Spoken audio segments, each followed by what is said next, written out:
Hello students, welcome to my YouTube channel study with botanist. आज का topic है status of virus. Status of virus का मतलब है कि जो वायरस है इसकी हैसियत क्या है, स्टेट क्या है, इसकी प्रॉपर्टीज़ क्या है।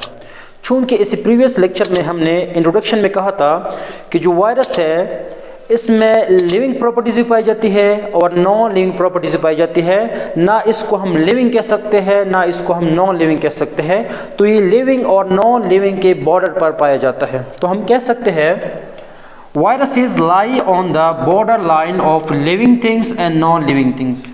लिविंग थिंग्स और नॉन लिविंग थिंग्स के बॉर्डर पर पाया जाता है ये जो वायरस है।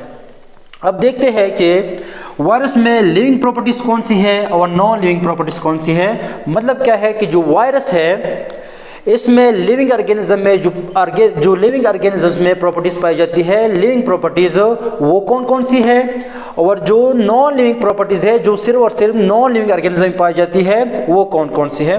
तो आइए देखते हैं सबसे पहली प्रॉपर्टी लिविंग ऑर्गेनिजम्स वाली कि वायरस में कौन सी लिविंग प्रॉपर्टीज़ पाई जाती हैं।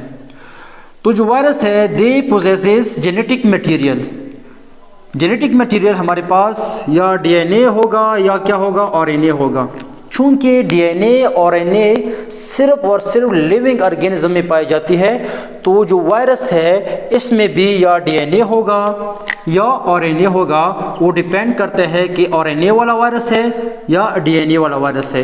ये जो प्रॉपर्टी है ये वायरस में क्या है, लिविंग प्रॉपर्टी है। क्यों? क्योंकि डीएनए और आरएनए जो जेनेटिक मटेरियल है ये सिर्फ और सिर्फ लिविंग ऑर्गेनिजम्स की प्रॉपर्टी है। दूसरी प्रॉपर्टी देखते हैं, they have ability of reproduction.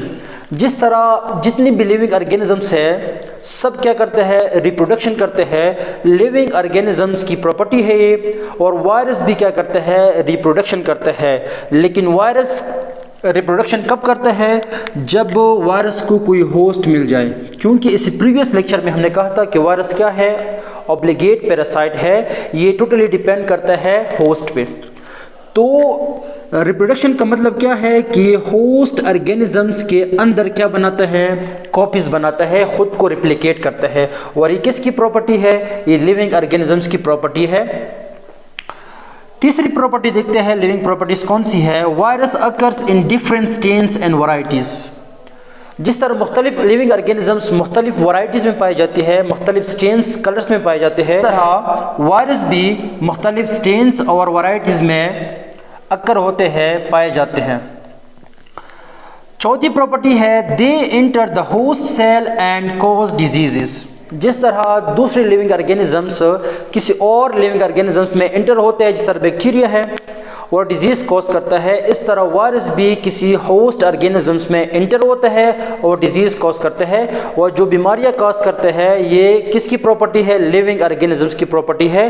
तो इस वजह से वायरस की भी क्या है, ये लिविंग प्रॉपर्टी है कि ये किसी भी होस्ट सेल के अंदर इंटर हो जाता है और क्या कॉज करता है, बीमारी कॉज करता है। नेक्स्ट प्रॉपर्टी है they undergo mutations and genetic recombination. जिस तरह दूसरे लिविंग ऑर्गेनिजम्स में म्यूटेशंस और जेनेटिक रिकम्बिनेशंस अक्कर होता है, इस तरह वायरस में भी क्या होता है, म्यूटेशन और जेनेटिक रिकम्बिनेशन होता है। इस वजह से हम वायरस को लिविंग कंसीडर करते हैं।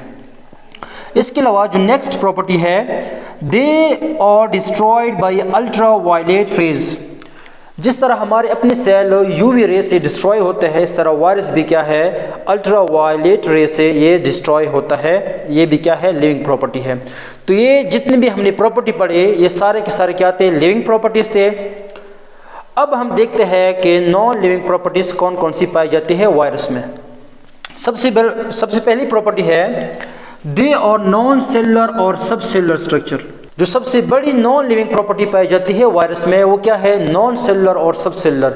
वायरस जो है वो सेल का नहीं बना है, और जो चीज़ सेल की नहीं बनी होती है हम उसको नॉन लिविंग कंसिडर करते हैं। इसके अलावा नेक्स्ट प्रॉपर्टी कौन सी है जो नॉन लिविंग प्रॉपर्टीज है, they do not grow, excrete और रिस्पायर।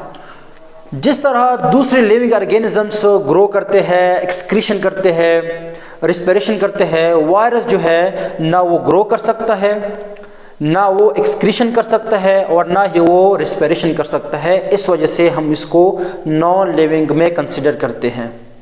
नेक्स्ट प्रॉपर्टी हम देखते हैं, they do not have their own metabolic activities.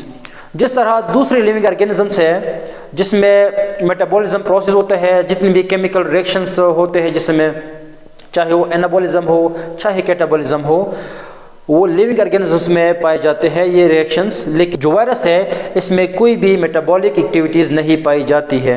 इस जो वायरस है इसमें कोई भी मेटाबॉलिक एक्टिविटीज़ नहीं पाई जाती, इस वजह से हम इसको नॉन लिविंग प्रॉपर्टीज़ में हम रखते हैं। इस वजह से वायरस जो है वो क्या है, नॉन लिविंग है। नेक्स्ट प्रॉपर्टी हम देखते हैं, चूंकि इसमें मेटाबॉलिक एक्टिविटीज़ नहीं होती तो इसमें एंजाइमेटिक एक्टिविटीज़ भी नहीं होगी। जो वायरस है, virus also lack enzymatic activities, virus में एंजाइमेटिक एक्टिविटीज़ नहीं होती। बाकी जितने लिविंग ऑर्गेनिजम्स है उसमें क्या होते हैं, एंजाइम्स होते हैं जो केमिकल रिएक्शंस को क्या करते हैं, स्पीड अप करते हैं। नेक्स्ट प्रॉपर्टी है, virus can be crystallised and store in bottles like chemicals. जो वायरस है हम इसको क्रिस्टलाइज फॉर्म में भी रख सकते हैं, स्टोर भी कर सकते हैं। जिस तरह दूसरी केमिकल्स हम लैब में बॉटल में स्टोर करते हैं, इस तरह हम वायरस को भी क्या कर सकते हैं, क्रिस्टल फॉर्म में स्टोर कर सकते हैं। तो ये थी नॉन लिविंग प्रॉपर्टीज़ और ये थी लिविंग प्रॉपर्टीज़, और इसको हम कहते हैं स्टेटस ऑफ वायरस। कि वायरस जो है उसकी हैसियत क्या है, उसमें लिविंग प्रॉपर्टीज़ कौन कौन सी पाई जाती है और नॉन लिविंग प्रॉपर्टीज़ कौन कौन सी पाई जाती है। तो इस वजह से हम वायरस को ना लिविंग कंसिडर करते हैं ना नॉन लिविंग कंसिडर करते हैं। होप आप लोगों को ये लेक्चर समझ आ गया होगा। इंशाल्लाह नेक्स्ट लेक्चर में हम मिलते हैं।